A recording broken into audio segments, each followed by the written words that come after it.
Yun, so time check, mag-aalas 12 na pero wala pa rin araw. Ngayon, ang pinapalinisan ko pa lang kay Gino. Part yan ng farm management natin para yung i-remove natin yung mga uncertainty sa ating sa ating pag-lettuce para consistent yung harvest natin.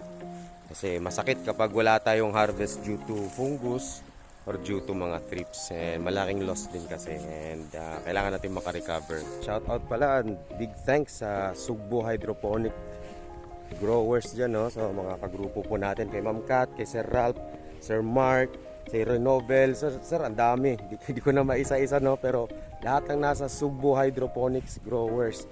Kay Ma'am Kat pala yung sa Mandaue, Talamban, o kang Sir Renovel, no? Yung Sir Renovel ang saliluan. And please visit nyo na lang po yung mga Gaisano Grand kung kailangan nyo ng lettuce. Lagi po may supply dyan, no?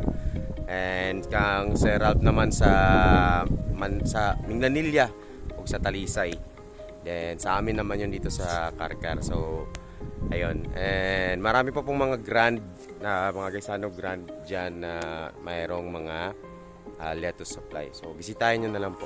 At bumili din po kayo. Maraming salamat.